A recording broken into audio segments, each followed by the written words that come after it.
Welcome to the Bottom Line Liberia discussion. This is your host, the Lord Chilope in London, and my co-host Francie is in Sweden. Jamal Kamara will be joining us in a bit, and Linford World, the other panelists, will be joining us. So, welcome, Francie. Yeah, thank you, Paul. I want to say welcome to our listening audience as well. Thank you for the invite. Yeah. Today is the bottom line. We're going to go through the newspaper and some fascinating information coming from home. A few things to discuss today. While we're waiting for the other panelists to join, I'll just do a little intro while we share the show.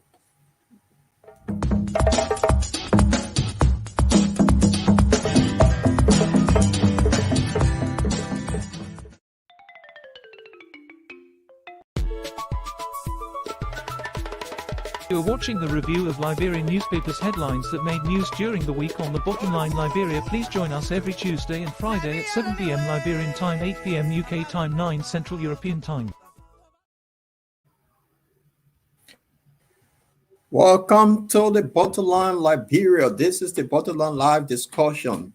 Today is the 1st of February 2024. Man, we're going fast, man. Yeah, it seems to me it's running fast. Francie, welcome to the show. Man, the year is on roller skates. It's going. I mean, on a skateboard, it's it has an electronic motor at the end. Yes. So to our viewers that joining us, this is the Bottom Line Liberia. We're based in Europe. I'm in the UK. This is the Lord Chilope, your host 7. My colleague Francie is in Stockholm, Sweden. Yeah, Stockholm, Sweden. Yeah. The city of the blondes and the blue eyes or red eyes, how they call it. So how is Sweden today? Man, the weather has been fantastic.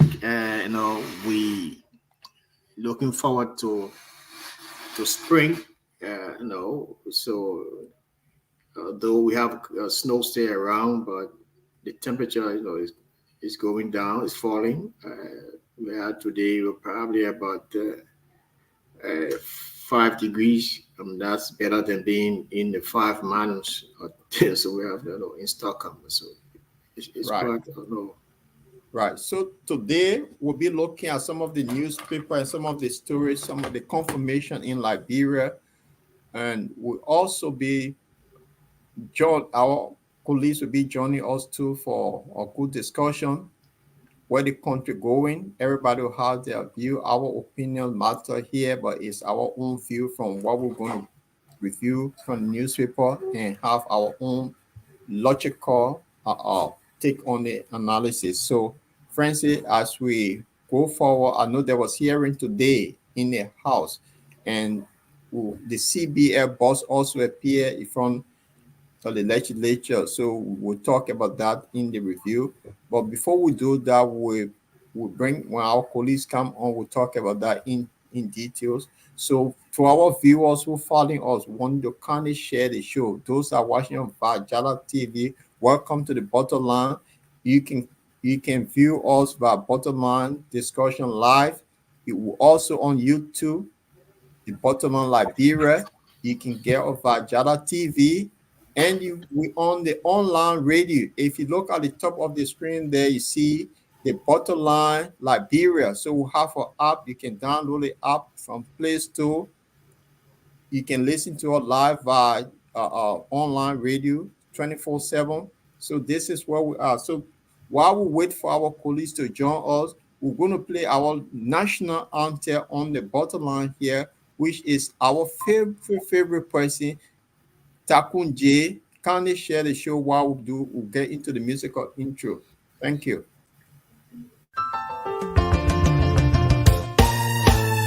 My people, where you at? Where you at? Wake up from your slumber, stop sleeping. Wave your hands, wave your hands, wave your hands, wave your hands. Come on, come on, come on. I know you're sleeping now. You gotta wake up some more, yeah? Okay, let's go.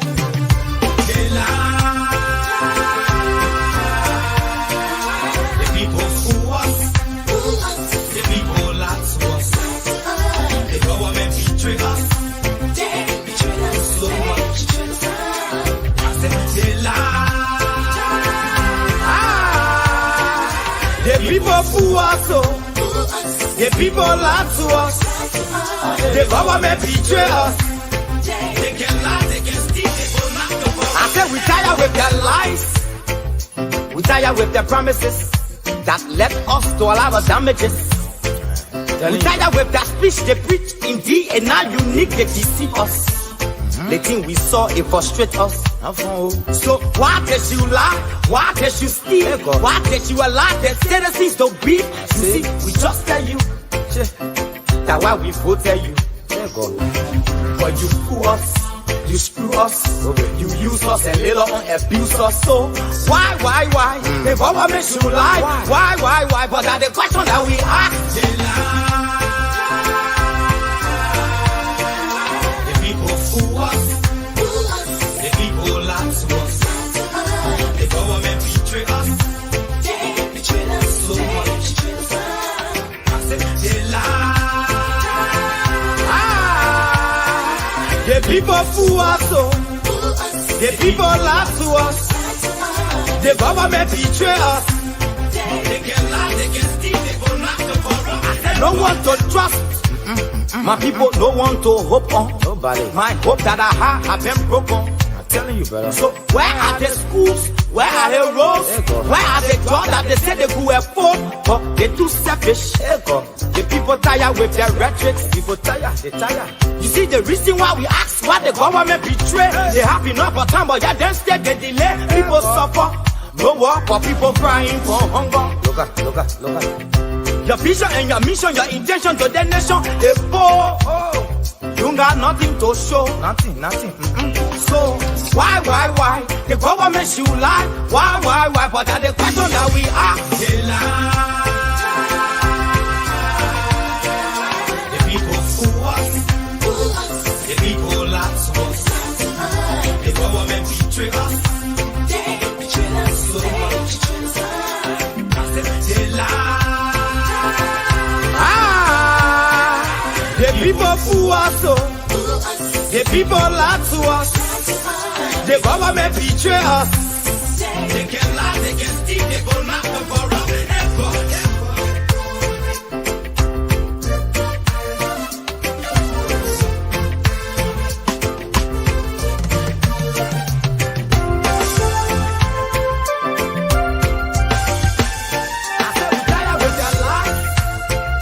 We tired with their promises that led us to all our damages. We tired with that speech they preach indeed, and now unique they deceive us. The thing we saw, it frustrate us.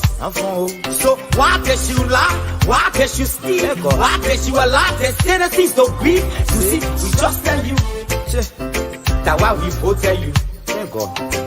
But you fool us. You screw us, you use us and later on abuse us. So why?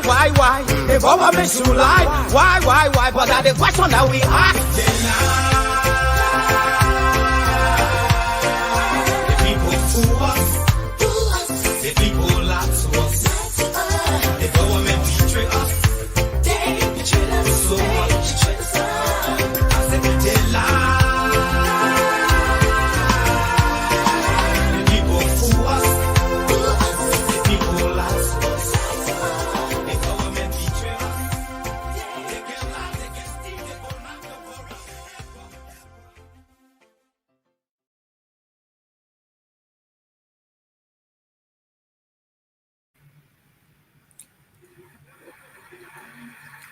Welcome to the Bottom Line discussion live from Google. Good evening, gentlemen. Discussion live from Google. Good evening, gentlemen.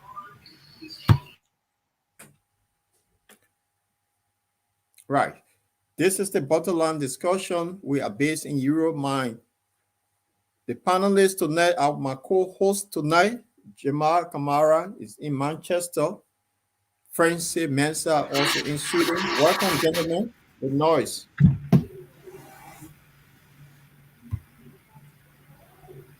Can't hear you, Jamal. You're muted. Thanks for having me. Thanks for being back again on the Bottom Line Liberia. Always good to be here and discuss issues that make news in Liberia every day. I'm happy to be here. Good. Francis? Yeah, Ian, thank you for for the invite. And I'm excited. I'm elated to come here to discuss issues relating to Liberia. So, thank you. Right. Relating to Liberia. Gentlemen, it's good to have all of you back here today. We're going to have a fascinating discussion. I'm going to turn this over to Jamal, who's going to take us through. Jamal, this is your show. Thank you once again. I want to tell you thank you for joining us wherever you are through the if you join us through the Dala TV Liberia, through the Facebook or online radio, as well as YouTube, Facebook, wherever around the world. Welcome. This is the place we delve into issues from Liberian major newspapers. We'll be delving into newspapers and give our own perspective. And we'll ask you to share with us. Share your thought and see what you think. We'd love to hear from you. This is your show, and this is where we'll talk Liberia. I know once again I want to welcome our colleague Francis, always based in Sweden. Francis is one of our trusted colleagues, and also he's the head of Liberian Association in Europe, called EFLA. So he's our big guy as well as one of our co-panelists here on the show. So Francis, welcome once again. I know Paul welcome you. Say welcome back to the show. We always love to have you here, boss. Yeah, thank you, Chief. Thank you, Chief. All right. So Paul, first we want to tell a big thanks to the Liberian media. You know what we do here every evening, we go through the newspapers that make headlines, major front pages of Liberian newspapers. So what we're going to do is take first step, second step, and we'll talk about it. How you think? What happened during the weekend? Sorry, what happened during the week from Monday to today, Thursday? Today is the 1st of February, the first day of the week of the month, which is Thursday today, first Thursday in February. So with first step, we want to move on. We'll be looking at, this is very interesting. I think my colleague spoke about the confirmation that took place yesterday in the House. I think also continue today. Some people have been confirmed, but there's some issue coming up. We will first go to this newspaper, the front page. Front page reported Dallon Dillon. Dallon is back into news, ladies and gentlemen. Guys, you see me. Dallon said Liberian Senate Dallon amazed to having family ties with the education minister that was appointed.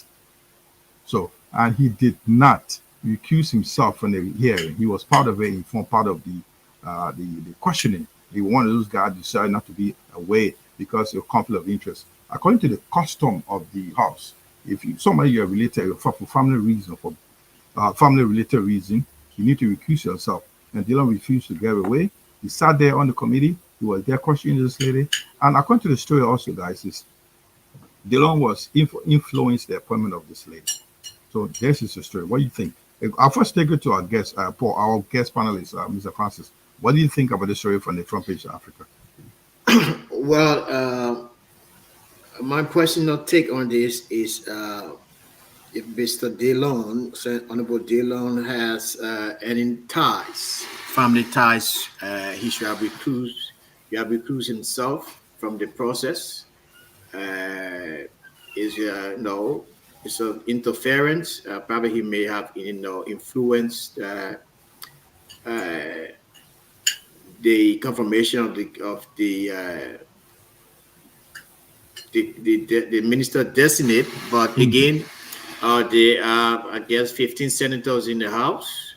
Those people have the independent minds. I mean, so she was questioned. She went through a rigorous, questioning. I witnessed, I watched it yesterday. So, by virtue of the fact is that it is the standing orders of the law within the Senate. When you have ties, family ties, or whatever, you should recuse yourself. So I think you should have done that for proprietary sake. Right. Paul, what is your take on this? Well, before that start, let's say welcome to our viewers that are watching us from around the world. This is the Bottom Line discussion. We're doing the news in Liberia through the newspaper. And Jamal, the thing is, Dillon had influence on this woman appointment because of the family relationship. It was through his instrumentation that they nominated her to be the Minister of Education. and known very well. He been in the Senate for a while now, and before being a senator, he worked in our legislature for many years. He was chief of staff to Edwin Snow and Joel Hart Taylor, so he understands the rules in the House. So this, if Liberia is a normal country, they don't have blown this woman chance of being a minister today. He Right. should excuse himself from the thing. And I think this is wrong. What is wrong today is wrong tomorrow. They don't want in error. So I think it's wrong. The whole thing is just wrong. And these were the people going around talking about they want to rescue the country. Is that how the country going to be rescued from the early stage? I think it's wrong. Yeah, if you just joining us, we're talking about the lawn. There's a lady up there. I think Francis, tell us who's the lady? Probably have some information about this lady before we talk to our audience. Who is this lady? Yeah. I mean, she worked previously in government. She held some position on the, I can't really recall, but she worked. She came to Liberia in 2014, sometime around there or so. From where? Where she came from? From the States. Okay. From Rhode Island, and she worked with Eddie and some on commission for so many years. So I don't think she is a stranger to the vice president. And besides that, the newspaper is just trying to blow it up. Okay. Senator, what's his name? Joseph Jala. Is his niece, is his daughter, is his niece as well. Yeah, but the question is, let me hold you here. The question is like, Delon brother, junior brother is married to the junior sister of this Dr. Jesu Jala. So yeah, that's the relation. Jala. Jasu Jala. That's a relationship the newspaper is talking about. Delon brother is married to the junior sister of this lady. So he has a relationship. I agree with you. Delon should have recused himself from the hearing, from the confirmation hearing. Why was he? Why did he sit? Why did he sit on the confirmation hearing? I agree. I mean, yes, there's another senator, Senator Joseph Jala, okay, who is the uncle to Jasu, to Jasu Jala Segbe. He should have recused himself as well. He should have recused himself from the process as well. So I think the newspaper front page have been very selective. Both of them in error. I think they should have mentioned his name as well. He openly admitted, both of them openly admitted their ties, the relationship with the nominee. And you asked me what do I know about Jasu? I knew her from Garnersville. She used to live behind the Garnersville supermarket, and in the early, she grew up there where I grew up. We went to the same schools in Michael Catholic High School. I was, far,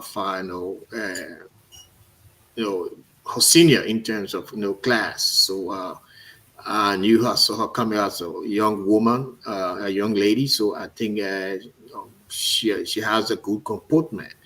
And, since then, since the war began, 1989, 90, I've now seen her. So, I cannot say much for her, but following her CV and the resume, later did I know that she has worked with Eden government in the positions. I think she was head of one of the commissions set up as it relates to education.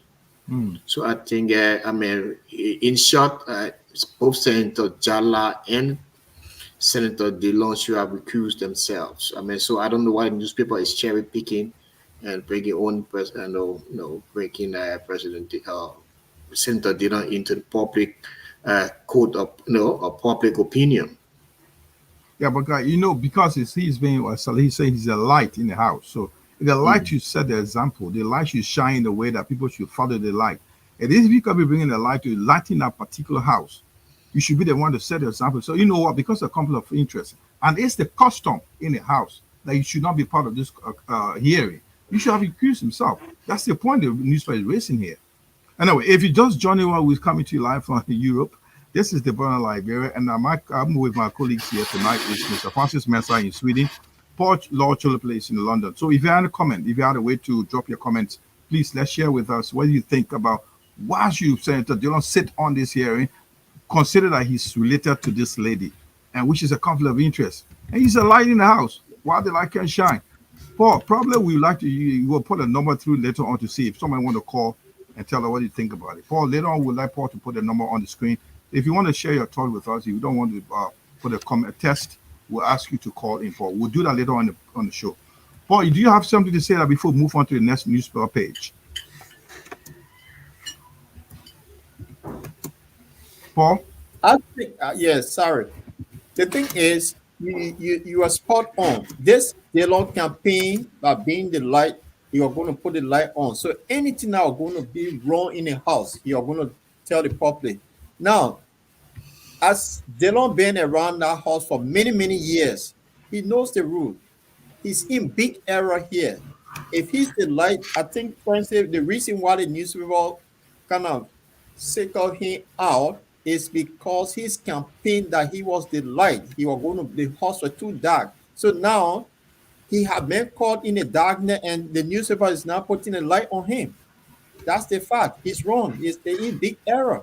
So I was saying earlier, if the two of them, as you said, Jala and him, they have relationship and they were on the committee to interview the woman, that woman, if that normal condition, she won't be passed because conflict of interest.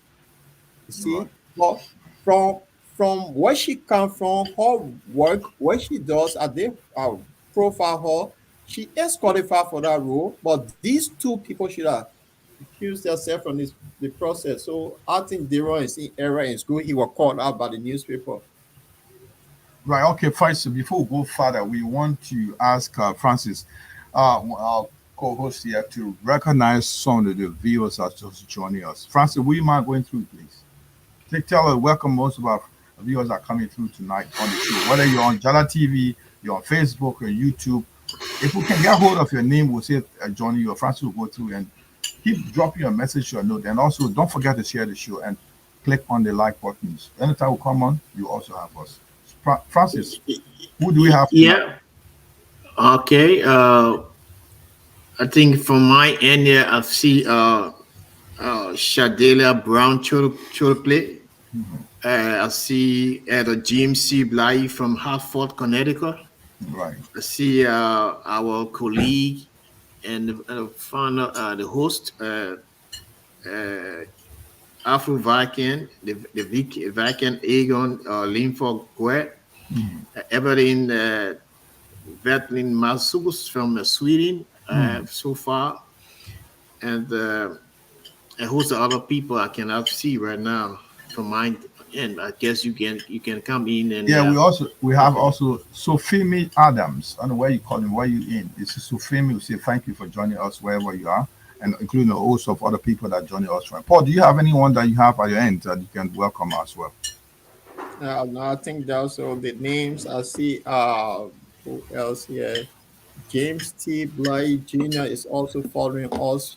Welcome to the Bottom Line discussion. This is where we are. We're based in Europe. This is a European platform. All of you, welcome to this wonderful platform. Now, okay, and also big heart of a good hello and a shout out to our man, Honorable Josiah Tapper Ware Jr. He's founded out from Neighbor County, Ganta State Neighbor County. That's Gompa State Neighbor County. Thank you, Mr. Ware. Thanks for joining us. We're always here. Everything, if you got a comment, drop it in. We'll read it out. If you had an opportunity, we'll ask our host to our panelists to read it out. We also we welcome your comments, your suggestions. What do you think? Questions you know. Think this is a show that we ask our audience. If you want to discuss anything that you don't want to know, we put it through. We'll look for specialists to discuss the issues. Anything that you want to know about Liberia that we don't know, we all don't know, we want to learn from each other. We'll look for someone who put in that as a discussion topic. We'll bring it out. So, gentlemen, we move to the this page. Move to the newspaper tonight. This is a story that's making news right now. Now, the president, the appointments been delayed. When a few names came out recently, and it's been a hold. No new name coming out anymore. So I think this newspaper came out. The front page came out another story. President under pressure, reportedly set up a committee to deal with the appointments. Do you believe this? Man, when a few names came out, no few names be confirmed so far, but now there's a team set up. We have on the team got The able vice president is Honorable Jeremiah Kwan. He's on it. We got Senator the king himself, Alex Taylor, is on the committee. We got the host, the big lady herself, the Senate Pro Temp is there. That's Lawrence Kangalor, Honorable Lawrence Kangalor. We got Dallon Dillon is on as well. We also have Minister Sylvester Grisby, who was just confirmed yesterday. We also have on this committee, I can't read his name, one James, I can't read it, guys. You can help me out.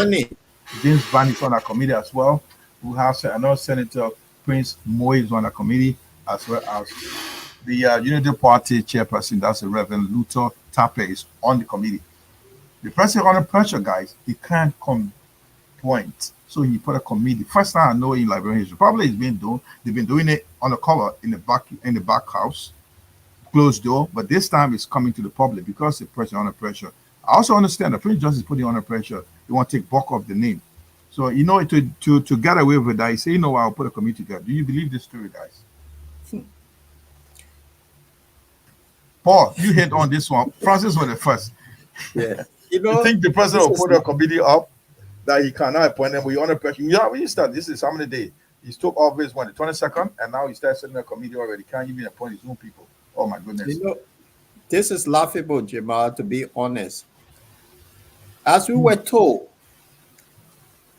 they were going to rescue Liberia. So from day one, the rescue train should have picked up from Liverpool Station all the way heading to Lekatuo.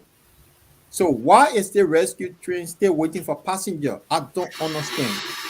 No. I disagree. The rescue train has picked up already. Probably it's our other station. Probably if you can't catch it, it's already gone. So it started from Liverpool Station. Now they got caught up somewhere. It's on your way past. Right. It's on reaching Banga already. So don't worry about that. So they halfway through that journey and it's stuck in the mud. So for some reason, so the train now, their rescue train got stuck somewhere, and this is laughable. We were told that from day one, we are government were incompetent. These were experienced people coming. So coming to rescue the country from the 2 months of transition that they had, where were these people not named? That now they have to set up a special committee to find people. This is laughable. I mean, I don't know. The train maybe we need to speak to Meta Steve, whether he need to send his engineer to see how they can rescue the train that will lead to Monrovia from Lokatu. I mean, it's just a story that is laughable. I just can't believe this. Okay, so Francis, you just said Ome is not doing well. That's why you tell her. Francis disagree. I know Francis will disagree. Francis, I know we got a comment from one of our country, someone who's viewing right now. I'll put it through. But Francis, what do you think? I think it's unfortunate that this newspaper here is sensational. I mean, it tends to attract viewers and reviews. The president is not under any pressure. I don't think he's under pressure. If he is, then it's unfortunate. That he would subjugate himself to any form of pressure from these people who are. Why? Listen, why will he appoint a team? I mean, you say newspaper sensation. They're not making up. You say reportedly put up. Why will you? Reportedly is not. But why is it sensational? Why will you put a committee together? I don't think the president. It's always good. I mean, Francis, it's always good. Yes. Let me hold you, Francis. Let me hold you a little bit. Yeah. Mm-hmm. We go how many days now since the 22nd up to now? Paul John made a statement 2 months in transition. He did not come over the list of ministers. They call that Minister Popper, and we don't have the deputies, the direct deputies. Now you keep how many ministers named so far? How many days we are in now? The new government, they are in action. Where are the appointments? Where are they? That's the question we're asking.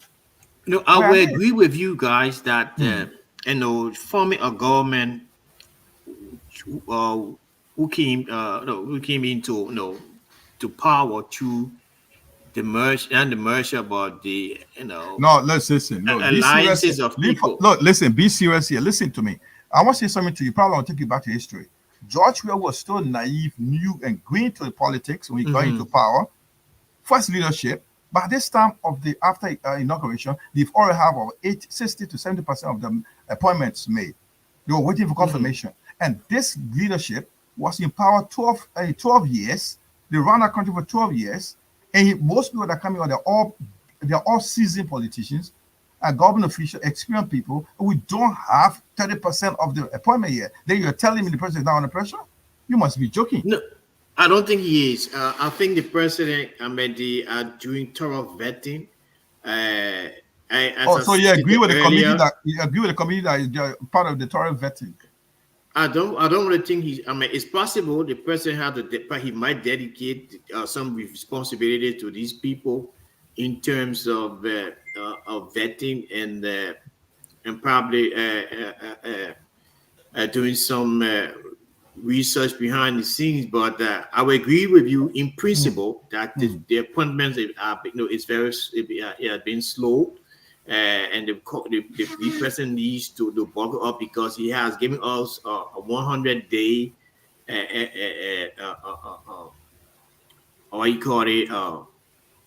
a platform that he's going to perform. He's going to execute certain, work. So like the road constructions and the training of the IT, I think he has set up principal ministries and agencies, but holistically, he needs to buckle up. But I don't think he's under any pressure. I don't think he's under any pressure to nominate appoint people in his government. Thank you. I think let me share the comment from one of our viewers. This is Johnny Undobo. This is what he said. I think he agrees with what you are saying. Paul, what are you saying there? If you understand the sensitivity of appointment, you will know that this is not a matter of rush. And now he also make a conflicting statement. The same Johnny said once again, he said, look at what he said. The president is not under any pressure. As a matter of fact, the president is not in a violation of any law. So he's taking his time. Johnny is supporting you, saying what you said, that the president should take his time. But the question we're asking here, viewers, wherever you are, why is it taking so long? When he's seasoned man who will be 40 years in administration, people that are around him, they know his job very well. I mean, this is not be a matter of delay. Liberians want to know who will take these offices and run this country. We are waiting for this day. Why is not happening? If you got a comment, drop your comment. We'll read the comment. And we also have it from this. Somebody came to. This is what Honorable Elder James C. Bly said. But how will senators serve in the search committee? At the end, the senator will serve in the confirmation of those served on the recommendation committee. So, if you understand the elder man is saying, if this is true, there is a conflict right there. The committee, they will be part of the committee, and they will be part of the confirmation. So, what do we take here? I think there's some information. So, the whole, what I believe is because the president delaying, or the government is delaying to release new names, people begin to come with this information that there's a committee set up. But then what we expect the press secretary, so thank God we got a new president who should debunk these stories. So it came out, what was that? It came out on the 29th, 3 days ago. We have not had any rebuttal to the story. So this seems to be through. Paul, what do you think? Jamal, the thing is, what the last message you pour from the viewer is spot on, because if from the campaign, the day of the campaign, when it was launched, that they were going to rescue Liberia, so that what we call the shadow government should have been in place. Whether they in collaboration or they should have kept room for people that are going to join in the second round. That means the shadow government from the one that name should have been sent forward.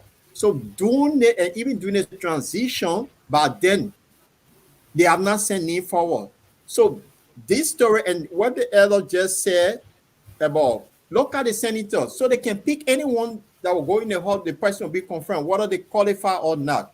If you set up a committee of these people, the senators, the president, the vice president, he's the president of the Senate, the rest of the president pro tem. So in reality, these are the senators that will be running the show in Liberia. If you look at it critically, if they put the rest of the names forward, they will be running the show in Liberia. So where are we going? That's why I said the rescue train is from local to probably it goes stuck somewhere, And Well, now so- we need Metal Steel to send an engineer to rescue that train, because instead of them rescuing Liberia, we need to rescue the train. So We're the not train gonna is staying go- in. So I believe the train is staying in, but it's not moved out here. You say? It have not moved. It's stuck. Anyway, guys, if Because it's some just engine failure. by whatever people business is just joining us, this is the Bottom Line Liberia. We are delving into the major newspaper from Liberia. We look at it from all angles, stories that make news from Monday to Friday on this show. And we also want you to share with us your thoughts, your concern, what something we should look into. Tonight to discuss it, to delve into this, is Francis Mensah, based in Sweden, the EFLA president, the able president of EFLA. That's the Liberian Federation of European President of Liberian Union. Like, Francis, what is the definition of your EFLA again? The European Federation of Liberian Associations is The European another- Federation for Liberia. Yeah, that's EFLA. He's the president. That's the honorable It's man. similar to ULA in America. I'm the national president. He's the national president. That's the honorable man in the house. Together with my always, they come on the law, the only law we have in this platform. Lord The friend of King Charles. Yeah. So tonight is not with us. It's my colleague, that's Mr. Goy. That's Linford Agon Goy, who is away tonight. But anyway, so we ask you to drop your comment. We'll have a chance to read the comment, and we want another comment from our colleague for Linford. Linford says, this is what he said. Linford is not here, but this is kind of spiritual with her. The pressure is monthly on the president. So president is under pressure. When last you saw after the confirmation? I mean, sorry, after the last list that came up. So today makes how many days now? We have not had any new list of appointees. So we probably before next week, and we got a new list and new confirmation. But in any case, this story is in the news. We'll also get a story. This story comes from again. What newspaper is this? It's a Front Page Africa story again, guys. Let me put this guy down. Front Page Africa. 3 people for the past, from Ellen to George Weah, I think, to now. 3 people are surfacing named to be on the National Security Agency. We got, if you look at the picture right on the screen now, we got Fumba Salih, Chris Massacre, and Brian Samuka. So that's the newspaper is saying the person is eyeing these names. Probably another person will be there. But then, why these guys always running down the agency security? So don't have any qualified security agent in Liberia to run something. Why the officers are coming back? We need to bring new, innovative Liberian visionary to run our security network. Guys, just tell me what you think. I'll go with Mr. Mensah. What do you think? Look, I think it's unfortunate that we have these guys resurfacing, in the security apparatus of the country over the years. Chris Massacre has served. He should be going to retirement. Probably they should be doing be in a position of some advisory position, like honorable minister, director of police, and what is his name? Honorable Sambuka as well. For myself, 12 years is enough. I mean, I think we have people who serve in a position. Honorable Pearson is still there. That position should be non-political. I assume, as come with a lot of expertise and professionalism. So I think you have somebody there already. I mean, you can fill the position in the deputy's position with some other people, young people who they get groomed, and come in and learn. And instead of we having one time again that we have the same old people. So it creates a vacuum in the profession, in that entity. Because once you cannot excel, I mean, it should be based on merit and expertise. But these guys are all outlived their service to the country. They can be advisors, So that's my take on it. I mean, I think they got a person there. They can retain him, and then fill with young guys who have been in the system. So, Mr. Mensah, you work in the security apparatus for so many years in Liberia. I know you just need a couple of people. I mean, you made things like a lot of things we need to do with security. Like you saw the breach of security of the president recently, and other things were like under we are government from Ellen to we are government, there's a lot of stuff that happen in the country that will need improved security network in our country. People may say that these old folks, they are very experienced, they know what to, put the security on a very country on a very good security footing. Bringing a new person that no experience, we may have the struggle to put the whole country back together, dealing with we have 14 years of war. We putting somebody who's new with no experience.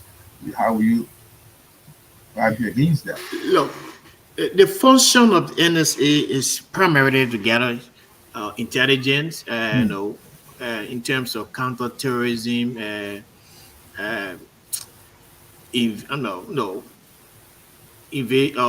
subversion, these kind of security matters. Okay. Yes, so I think that we have, as I stated earlier, we have somebody there already, Mr. Pearson. Mr. Pearson he has worked with the entity for years. He has been there. So what people do in other countries, I mean, they put the deputy assistant director positions. These positions are given to people who have worked in the entity for years, so they will have that experience. So there will be a smooth transition in terms of leadership. So these people can come, take over.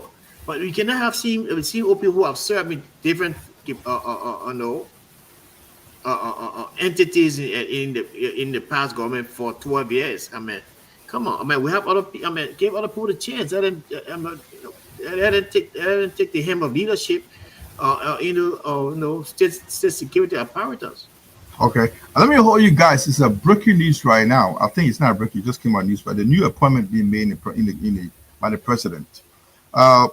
Just the news coming out right now, guys. Let me put this down. I just got it came through.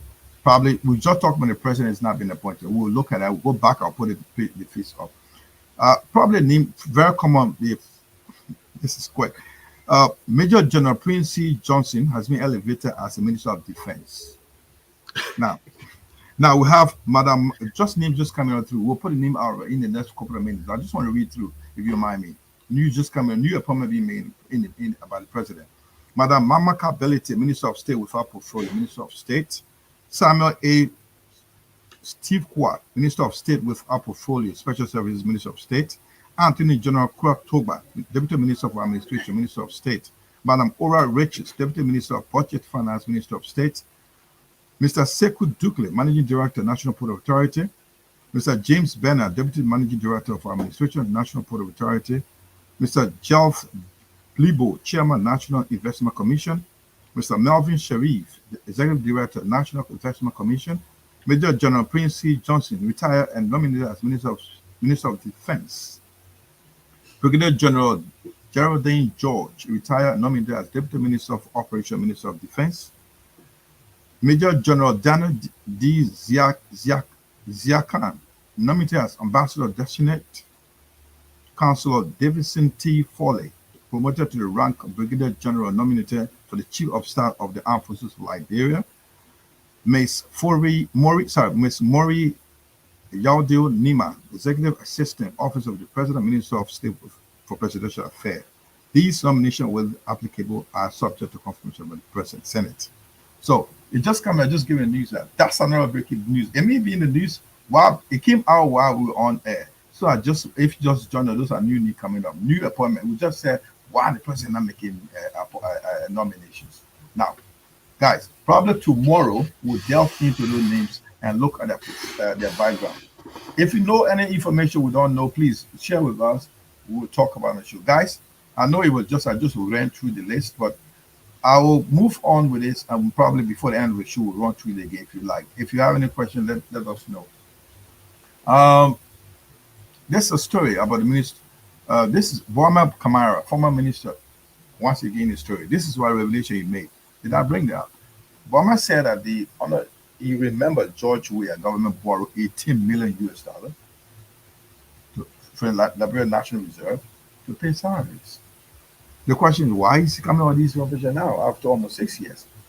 By doing the confirmation, do you want to tell her he's honest? Or do you want to tell her you want to throw George Weah under the bus? Or is he like Does he know what he's doing? Is he the right person for the job anyway? After serving some year, came back, see him serve the Ellen government, came back. You want to come back again? During confirmation, he made a confirmation during his. He made a revelation during confirmation. This is a story from the front page Africa. Oh, I know you know Boyman. Tell me, who is he, and should we believe him? You don't have to believe Burma on this one, because what happened from what I just read is they're trying to pull the WIA government on the bus here, that they borrowed $18 million from the reserve when they took over. And remember too, WIA said he left 40 plus million for this government, and they said it's not 40 million, it's 29. So coming up with the allegation, I think is something that is dragging on the pull WIA on the bus, and that's how I see it. Because if that was the story, WIA said they were leaving, they didn't leave anything, and he was the minister by then. When they left office, he was the minister of finance, and WIA said they left the covers empty, but Eden came back and said they left something there. And now Burma is telling us that we have to borrow that money from the reserve. So if we are borrowing that money, and now they're telling us that we are said he left 40 million plus, and they say no, it was 29 million. So I think they're trying to put we are on the bus here, but we'll dive into that story later on. Okay. Francis. Yes, yeah. Do you believe Boyman, or is there Boyman is trying to impress the committee to say that he's qualified, he knows the subject matter, he knows the finance, he knows how to run it, and we have to borrow 18 million US dollars to pay Liberians from the reserve. So they were broke. Government was not having any money. They have to go to the budget to the reserve and take money. So to that level, you think you believe him? Well, I don't think the minister designate will probably confirmed. I mean, the Senate, confirmed him today, and I don't know where he got his information from, the source, but I don't think he will be telling some stories. He will be making up anything, But I hope it wouldn't be another saga. You say, I say, kind of back and forth, story, claim again, counter claims. So I want to believe that they have records at the central bank and at the Ministry of Finance that documents were turned over, that it was highlighted, what we reflected in those, in the transactions, from the central bank and the Ministry of Finance. So I want to give him the benefit of the doubt that what he says is true. And if anything pops up that is not, we'll be around to review it again thoroughly. But I just want to give him the benefit of the doubt. I gave him a pass on this for this one. Right. So you definitely believe that if it's a strong accusation, probably the government did not pay back. Is there a chance that they can call the those who were in charge at the time to come back and clarify this or clear the air on this? If this money was paid back, so we still ask God, we are accountable to investigation. We are accountable to Liberian people. We need to bring God and ask him why the money is not paid back. Why do you bought $18 million to pay? You should have taken it from your consolidated account. So it means the government was broke. They couldn't even afford to pay Liberians. That's why they took the money off there. But anyway, so you give it to him. That's why you were saying something in favor of the government. That's what you're saying. I mean, in favor of the leadership. That's why you're giving it to him. But you will have disagreed. Why are you not saying the newspaper is there like that's sensational, Mr. Mensah? No, we all know what it is to in the media nowadays. I have no problems. I'm not kind of circumspect of the publisher or those who work at the front page or the media institutions, though. Especially the print, but we know people need to sell their stories. It's a commonplace. It's a common thing around. People come up with sensational headlines, and most of the things you read the article, it's repetitive. So it lost its substance in the middle of the article, devoid of this sensational headline that has been, put forward as a front burner. So, I just seen that from experience, and I know that it all has financial and economic ties to it. So you need to sell your papers. So you need, yeah. All right, fair enough. Paul, Paul already made. Paul, this is another story. Senate confirmed Barker first batch of nominees. Well, Do you think this guy will have Huddle be nominated, be confirmed? Like Double Jala, this guy Nitue, and the gentleman in the middle there. When they had the issue, it was like we knew that they were going to have an easy walk. It's a walk in the park for them. so the thing is, any name that been put forward, they will have an easy path to go through. Okay. And that's how I see about. Having But said that, mm, with Double, yeah. I know Double personally, and I Mm. know his capability. This guy, he served in the early government. He was the one, Say the PPCC somewhere. PPCCs here, the public procurement. He's a straight shooter, straightforward person. And what he said, that's what he stands for. He a visionary. So I know Double. He's hardworking. He's one of those people that he will challenge you, whether you president, you're not president. He will say what is in mouth. So he's good. But for 12, who the party secretary, it's a free ride. He will go through. So it's something that now, if you go back to the news real quick, that the president now asked how many 8 of those senators, Mm.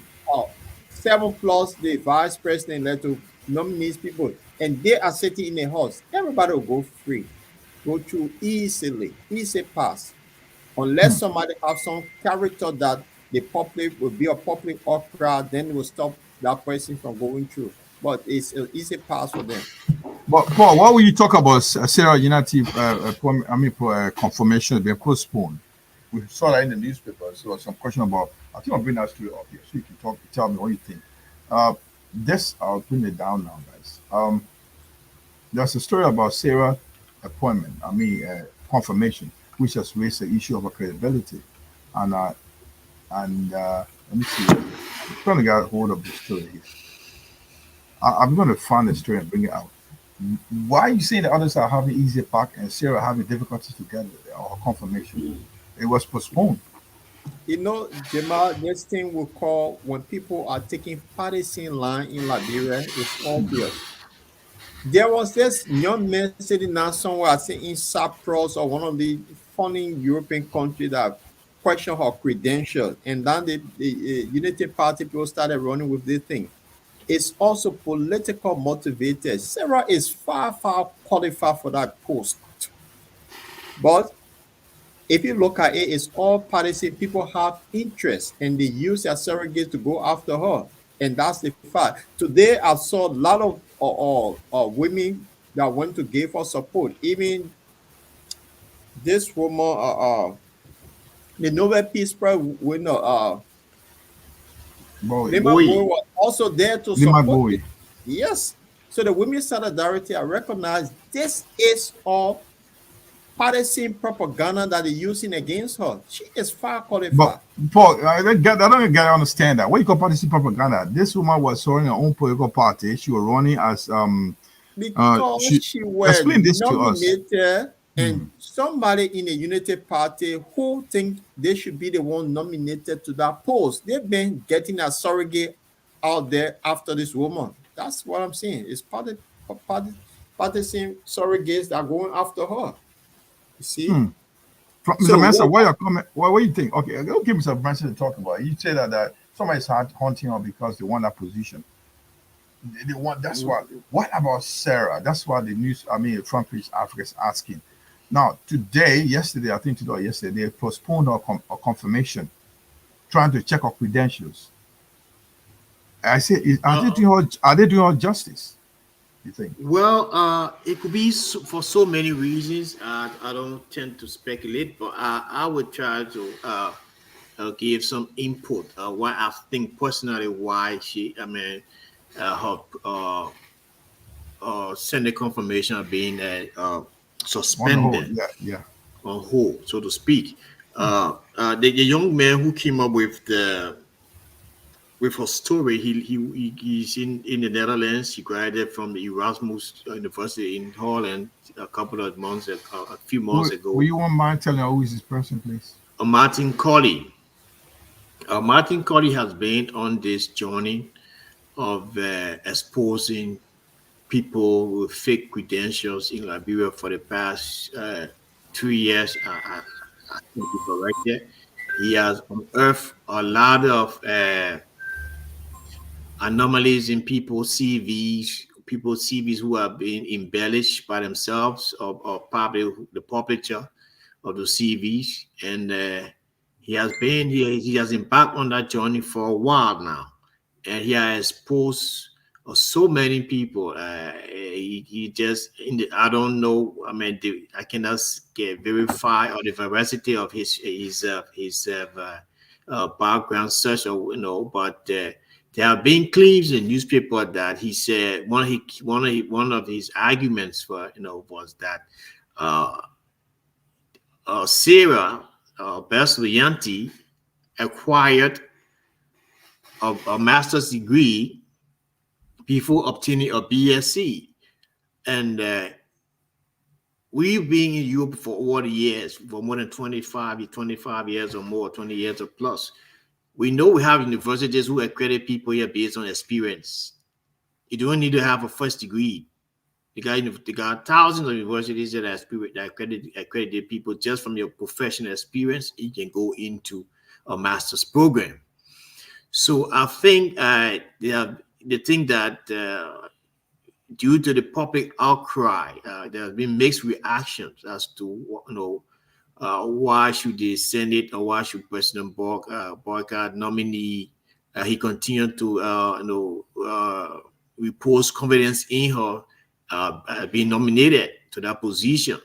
I think the Senate is doing what we call probity, so that they should get it right, and she will be prepared to come to the Senate to buy her credentials. But I just want to make it clear yet that there's no strict rules that say that you cannot obtain a master's degree or without having a bachelor degree. And there's so many people that have master's degree without having a bachelor degree.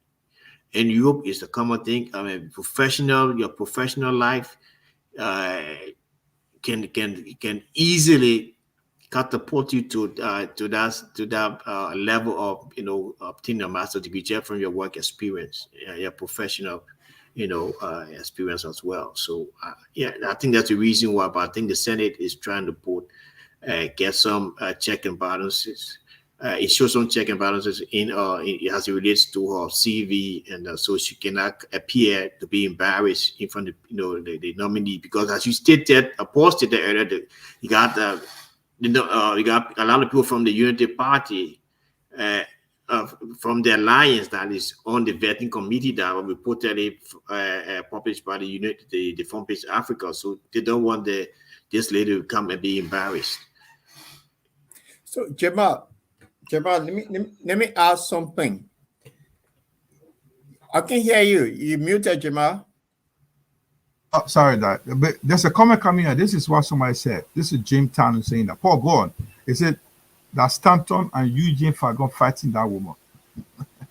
Is that another one saying that? Paul, you comment. Sarah is paying Martin Colley to fight that woman. Okay, Paul, go on. That's for Tano, James Tano. His comment regarding Sarah Beslo United appointment, where she has some hurdle at the house for confirmation. Paul, go on. You see, what happening in Liberia is something that we need to stop doing. If you hold the name John Major, the former Prime Minister of the United Kingdom, John Major is what we call a high school graduate. He became prime minister here based on his level of experience. You see, places that he have worked for many years, and he have the same role Sarah playing. John Mayer worked in Nigeria, other countries. He became chancellor. Chancellor of the Exchequer is like the vice president here. And after Margaret Thatcher, John Mayer became prime minister. In Liberia, you have to have 7 PhD, 8 master degree, or if you not even know how to supervise maybe a clinic company. That's why we always have failures in department. This woman have worked internationally. She has held position outside Liberia, and she have done extremely well. So there's nonsense about credential that they're going to check in Barry. This is administrative role that she's going to play. She's bringing her experience into the role. So we have Eddie Johnson Salif. Some certificate I got from Oxford University of Management certificate, which Ellen carried. And people say, oh, they want graduate from from Harvard University. Compare her to Sarah. This is work experience. She bringing connection experience to the place. So all the nonsense about this guy who keep digging behind people who just obtain. If you get in position, will he even be able to manage Mandona? Which he can't. This is complete nonsense. And I think they're treating her bad. And I won't buy into the president picked this woman because he sees something in her she will deliver. So they should give her the chance. So Delon who bring his sister-in-law into the place, they won't question that. They sat there, confirmed her, and now they got issue with this woman. I found that disturbing. So yeah, I mean, just go on. Let me just add. I mean, in terms of qualification, academic credential has a prerequisite for certain jobs and portfolios in Liberia. The former Prime Minister of Sweden, Stefan had no university degree. He graduated from high school. He had some technical training. Remember, he was the leader of the trade union in Sweden. And he came to the rank and file of the Social Democratic Party. And he became prime minister. So in these countries where we have structure already in place, you can fill in the vacuum. You can go ahead and do the work once you based upon your experience along the way and your performance. And so I agree with Lord Tulipray in that regards. Look, if anything that has to hold her back, I don't think it has to be based on her academic credential. She really has the experience. She has worked out there. She represented the United Nations at the highest level. I know. So look, she had her position. She attained at the UN is equivalent to Assistant Secretary General of the United Nations. Yes. So why would it be putting her down based on her credential? I think it's unfair to her, and and Liberia should look beyond that. Because I mean, look around. People have a lot of degrees in that, but they can't even defend it. They are not even led. They are not led, or even a community organization before. Some of them go to work. They don't even go. They go to work, sign, and go out. Over the years, they are not even perform their duties, and through political affiliation, they be given positions, to lead it. And that's the reason we have a lot of failures. People cannot perform. The results are very, very, very appalling in these institutions because they do not have the experience. In this part of the world that we live in, experience it does matter. Yeah. Friends said me ask something. You remember Soil interim government in had? They were the doctor club and they could not deliver. I just want to take us back to Amos Soil leadership. They were all doctors. Even to add to what you guys are saying, the woman served at the United Nations, like you mentioned now, and they're looking at with the record she had, the kind of record she had. She built a good rapport when she worked in Sudan. And with all those years, connections and all this stuff, you don't have to be probably the question they're raising up, she's saying she had that degree. That's the point we're asking here. She's saying that she obtained that degree and she does not have it. That's also my question. In now her experience, but what she put forward. It's not a right case to put forward.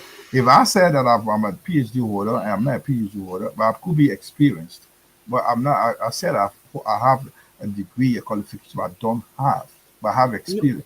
That's a two thing, guys. No, Can we Jamel, separate it?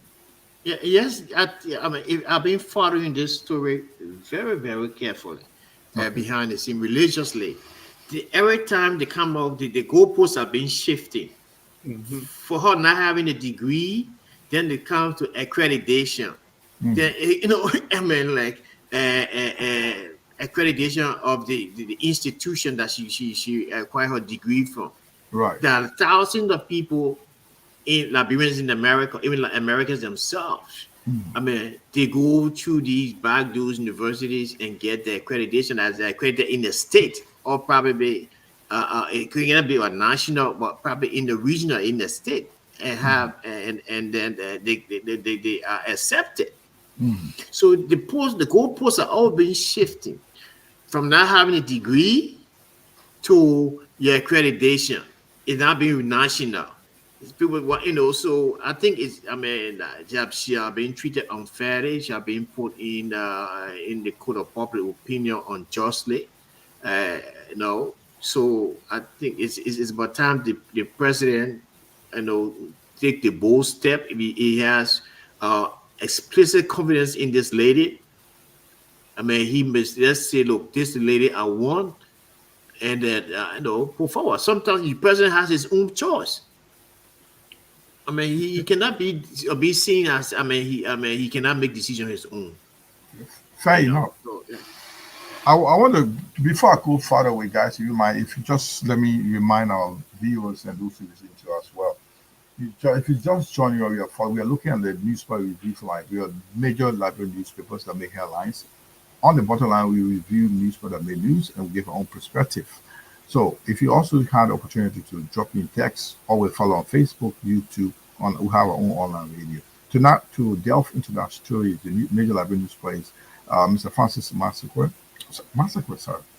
Francis Mensah, my apologies. Francis Mensah, based in Sweden. He is the president of EFTA, the umbrella Liberian organization in Europe. He is based in Sweden with us tonight to discuss the newspapers.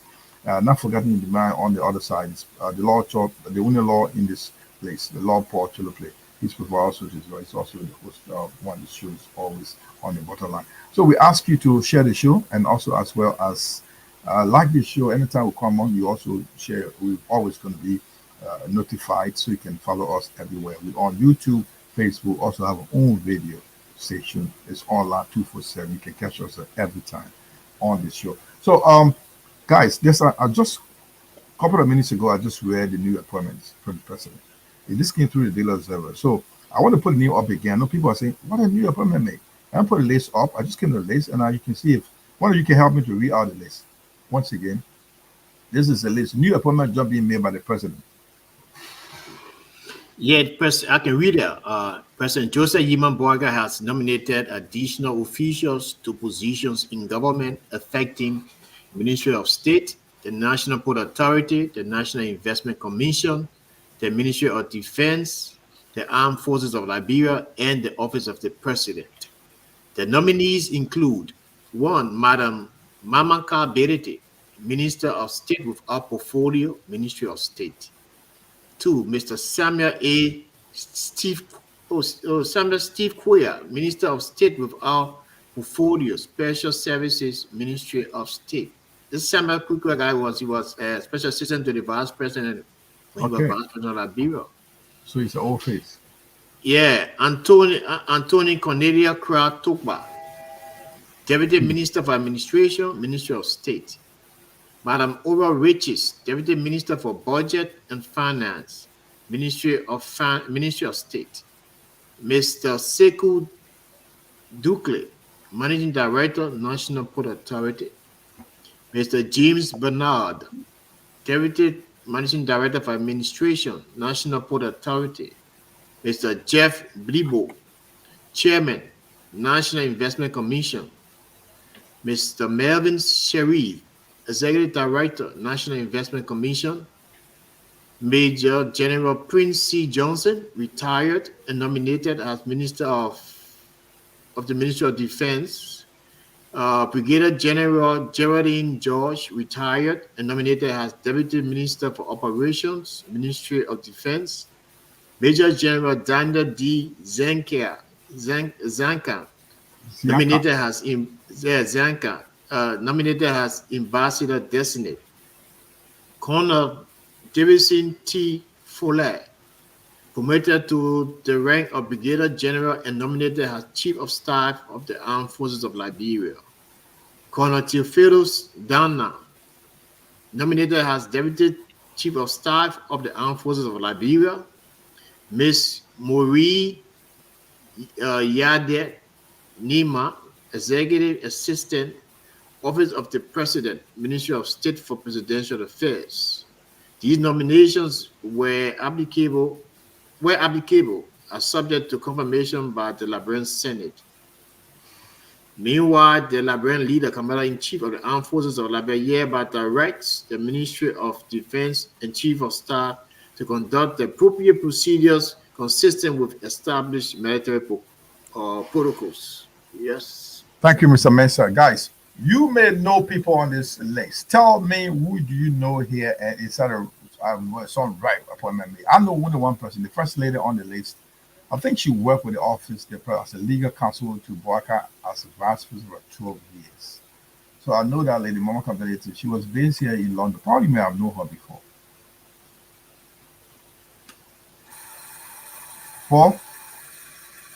Paul? Yeah. Are you with us? Yes. How are you said guys? Something. I was just saying something like the names I've listed on. If you just go through the names, there may be some familiar names here. Tell us, who do you know on this list that have been appointed? These names are subject to confirmation. But now, I was just telling you, I know Mama Kabelete. I know her that she's the daughter of the late Sekou Belete from, and also she was the legal counsel to the vice president at the time. He was serving as the vice president of Liberia for 12 years, in the office of Vice President Joseph Boaka. So she's familiar to Joseph Boaka's office. I don't know how much she can run the office, but anyway, she's appointed as the Minister of Fire Portfolio at the Minister of State. So tell me, Paul and Mr. Mensah, those names we have here. Mm-hmm. So Jamal, if you look at the Ministry of Defense, the retired general, the former chief of staff, they just moved the three of them to the ministry. So they just taking them from that, if that retired being dropped, they moved them to the ministry. Now the chief of staff name over there, David Saint T. Ole, is somebody that I know from Jonathan.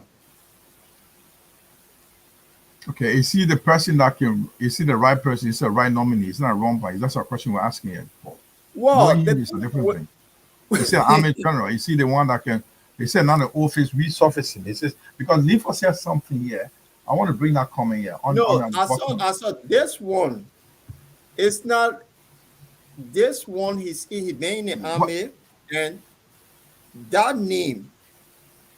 It have now. I don't want to say it will sound negative, but it's somebody I know from Jonathan. We grew up together. I know him well.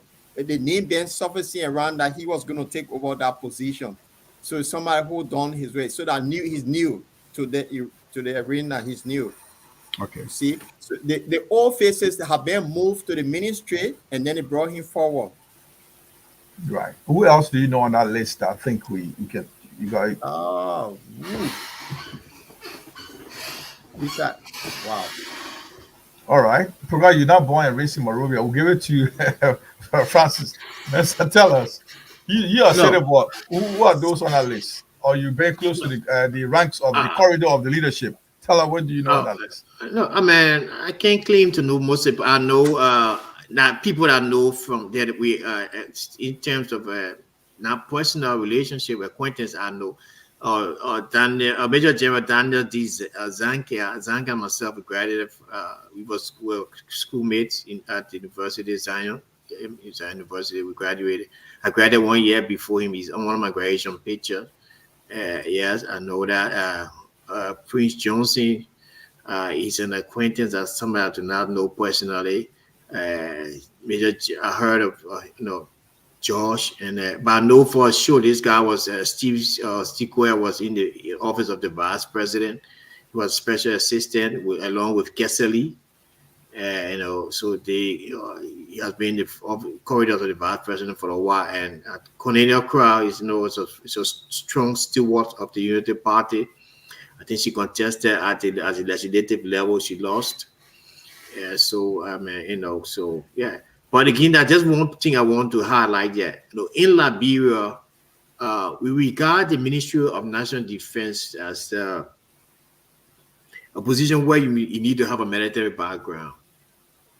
I think that has to that mindset needs to be shifted, because basically that role is pure administrative. I think it coordinates between the armed forces of Liberia and the executive, so to speak.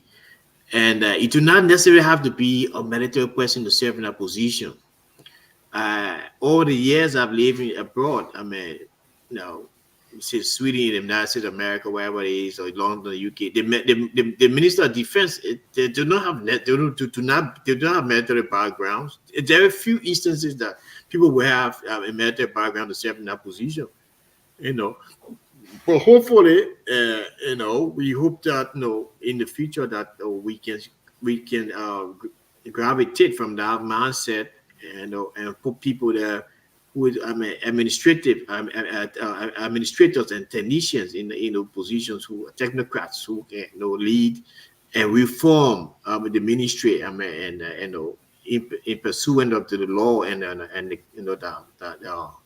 that the ministry was established. But I don't know the law that you won't have to have a military background. So I don't know, but I just think that we shouldn't be looking for people with military background, because this is Prince Johnson is a young man. He should have served the military. He should have stayed in that position. Then that's what happened to him when he leaves. He gets fired from the minister that position. What become of him? So I think you retain him. Longevity in that position is okay. A chief of staff, So that's my personal opinion. All right. Thank you very I much. agree with Francis here, because the way they do things in Liberia, this is where, if you go back to what we saw earlier with Chris Massacre, then their names coming back, it's something in a normal country. Father God, I don't know why you didn't put me in a normal country. I was born in a country that is not normal. You see, the police department in the UK here, I'll give an example. The Prime Minister does not appoint the police director. You see, they're all lawyers and all police officers, high-ranking police officers. They have their own committee that's set up. They always pick the best person that will lead that institution. That's what made the institution independent. But in Liberia, you have to be a partisan. So when time comes for you to perform your duty, you can't, because you work at the will and pleasure of the president. It's something that Liberians need to look at. This institution is supposed to be independent. The best person, best ranking officer, they go by merit to get to that position. But in Liberia, it's a different country. That's why I say my country is not a normal country. And that's why when people like Marty Kohler then will sit down somewhere in Holland or one of those countries and say, oh, Paul Chilope did credential fake, and then they deny me, but my years experience in public service, they will not consider that. Left flow, Jamal. Yeah, Paul, thank you.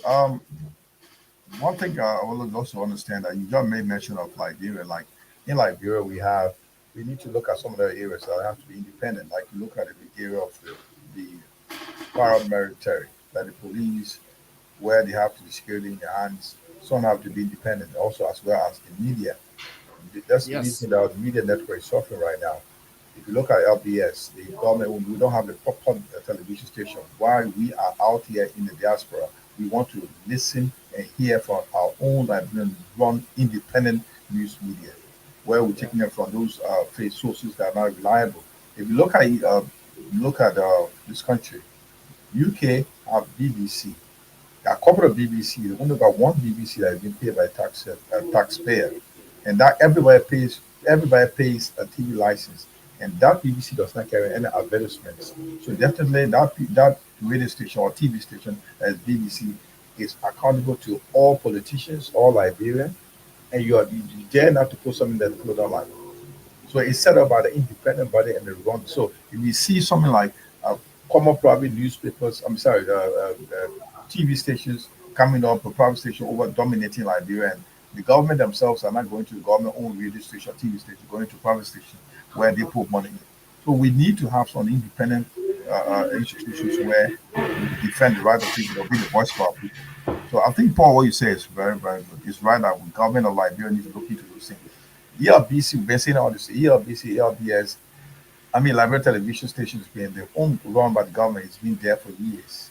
After the Doe era, we never had any own Liberian media reliable information anymore. I know sometimes Spoon Network became the mouthpiece of even the party at some point. Well, it is what Paul always say, it is what it is. But what we need, we want the government to have somebody put money into our own media institutions where the people can rely on. I mean, you guys know, during the Civil War, we all relied on BBC or Focus Africa, Focus on Africa. Was the only reliable information we listen to. Everybody turned to Focus on Africa.